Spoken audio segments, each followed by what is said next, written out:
forma. Não, é porque uma vez envolta em água, a água não possui uma forma definida. A prova de que a terra estava no versículo 2 de Gênesis 1, imersa dentro da água, de uma abundância de água, num dilúvio. A prova disso é que ele diz no versículo 3, quando ele vem para restaurar: haja luz e houve luz. Primeiro dia. Segundo dia, haja separação. Ele não cria. Separação. Águas em cima das águas de baixo. Aqui embaixo, nessa superfície, até lá em cima havia águas. Ele diz: haja separação das águas de cima, das águas de baixo, e entre as águas de baixo e as águas de cima surgiu essa atmosfera. Pneuma, no grego, ruach, no hebraico. No terceiro dia ele diz: agora haja separação das águas que estão embaixo. Ajuntem-se as águas em um só lugar e apareça, ressurja de dentre as águas a porção seca. Não é uma criação até então. Ele está separando os elementos que estão misturados.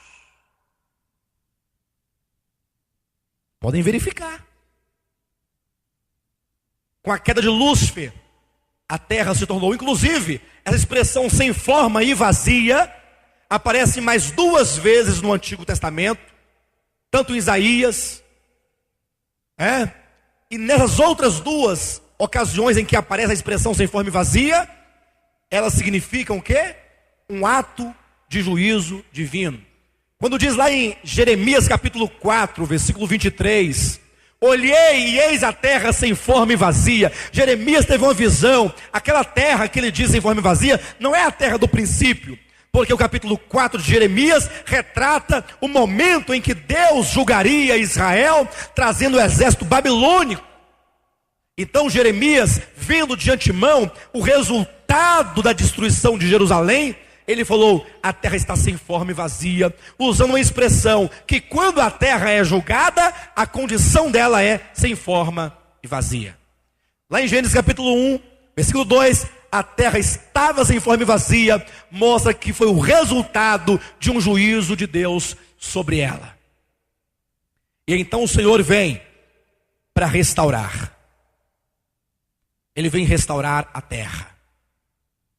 Depois de muito tempo, os irmãos poderão observar no versículo 2 ainda, o Espírito de Deus pairava por sobre as águas. A terra foi criada no princípio, perfeita. Com a queda de Lúcifer ela foi destruída. E o Espírito de Deus estendia suas asas como uma pomba que plana ali sobre a terra, santificando, aguardando o momento em que Deus haveria de reestabelecer, de reestruturar a terra para a habitação do homem sobre a terra. Nesse versículo 3, está lá, o Espírito de Deus pairando sobre as águas, e o Senhor vem para trazer uma restauração. Ele vai restaurar para colocar o homem. E disse Deus: primeiro dia haja luz, e cuidado para não confundir a luz com os luzeiros. O sol, lua e estrelas, criados no 4º dia, não é a luz, são os portadores, receptores e transmissores da luz. Uma coisa é a luz, os luzeiros são os receptores e transmissores da luz. Portanto, no primeiro dia haja luz. Segundo dia, haja separação das águas de cima das águas de baixo. Terceiro dia, apareça ou ressurja, ou ressuscite de dentre as águas a terra, a porção seca. Amados, posteriormente é possível se fazer uma análise da condição do homem caído em pecado, o homem criado perfeito, o homem na condição de pecado, e o homem no processo de salvação, com a terra criada no princípio. A terra foi criada perfeita, o homem foi criado perfeito. A terra foi julgada e caiu numa condição caótica, de caos, sem forma e vazia. O homem criado perfeito caiu tornou-se sem forma e vazio, cheio de trevas. Mas o Espírito de Deus pairava sobre a terra, santificando para o momento de restauração. A Bíblia diz também que o Espírito Santo nos elegeu em santificação para a salvação. Então há uma relação. E quando começa o processo de restauração, nós vemos Deus dizendo: haja luz. E qual é a primeira coisa que acontece no homem para ser salvo? Restaurado? É a luz, a iluminação de Deus que resplandece no homem, para que ele se veja, para que ele se contemple e seja então salvo.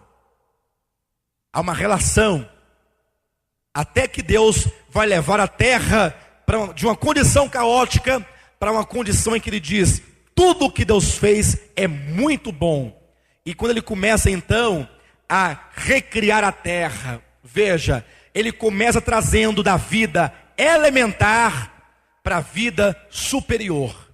Ele começa dizendo: produza a terra ervas. Digo, relvas. E então, ervas que dão semente. A erva que dá semente não é superior à relva? Já tem alguma coisa, já tem semente. Árvores frutíferas, superior à erva e à relva. Então a vida vai progredindo. Aí ele cria então os peixes, que é superior às árvores. Mas ainda é meio lerdo, né? O peixe não é meio lerdo ainda?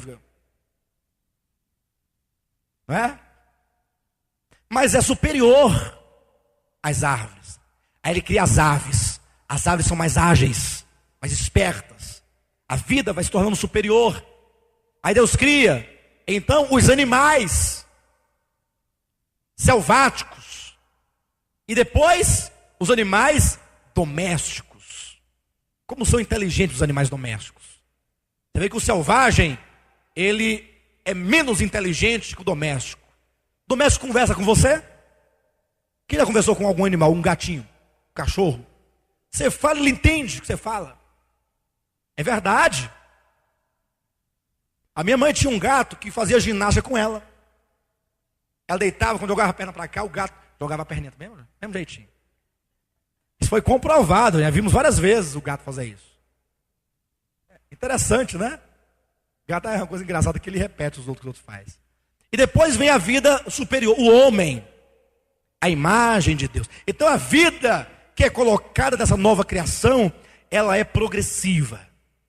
Um dia nós fomos salvos. Nós falávamos ontem com um casal que o nosso irmão Mauro, né? Roberto Mauro é Mauro Roberto. Roberto Mauro e a esposa. Quando nós nos convertemos, nós também éramos infantis. Tudo que nos falava, a gente dava glória a Deus, amém, lindo. Acreditava em sal, em vela. Acreditava em cajado, em óleo.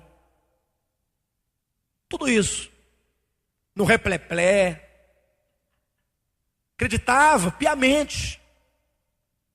Mas nós vamos crescendo. A vida vai amadurecendo. E a gente começa a perceber que as coisas não são bem assim. Deve ter alguma coisa errada. E quanto mais você cresce, mais você amadurece e mais alimento sólido você precisa. Aqueles que vêm aqui ficar uma manhã de sábado, de 9 ao meio-dia, sentado nessa cadeira dura, ouvindo eu falar, é porque procura um alimento sólido. É porque precisa de um alimento sólido. Por isso busca. Isso é maturidade, é sinal de crescimento. A gente fala assim, é muito bom, mas eu não vou querer não vou poder não. É de fato, é uma criança que gosta de pirulito, gosta de bola, gosta de patins, está lá envolvida. Você fala assim, filho, vem cá ajudar a mamãe, papai. Não, depois eu vou, não quer saber dessas coisas. Mas à medida que ele vai crescendo, ele vai deixando as coisas de menino e as coisas de adulto vão ocupando a sua vida. E aí ele começa a crescer mais. Os olhos se tornam críticos, começa a ter um entendimento pessoal e próprio, e começa a ver que muitas coisas do cristianismo é mera meninice, engano. E aí é a hora de nós pegarmos o quê? E termos autonomia do sistema caído de Satanás para uma liberdade em Cristo Jesus. Deus recriou, e a Bíblia diz que Deus criou o homem à sua imagem. e semelhança. E colocou-o no jardim, e como está lá em Gênesis capítulo 1, 26, o Senhor entrega nas mãos do homem o reino, o seu reino da terra. Verifiquem lá, capítulo 1, versículo 26. Também disse Deus: façamos o homem a nossa imagem, conforme a nossa semelhança, tenha ele domínio sobre os peixes do mar, sobre as aves dos céus, sobre os animais domésticos, sobre toda a terra e sobre todos os répteis que rastejam pela terra. Vejam que quando Deus cria o homem, Deus entrega na mão dele o quê? O domínio. O homem foi criado para reinar. Só que em suma, vocês sabem da história. O que aconteceu? A serpente. Satanás enganou a Eva e trouxe o homem e mulher para debaixo do seu domínio.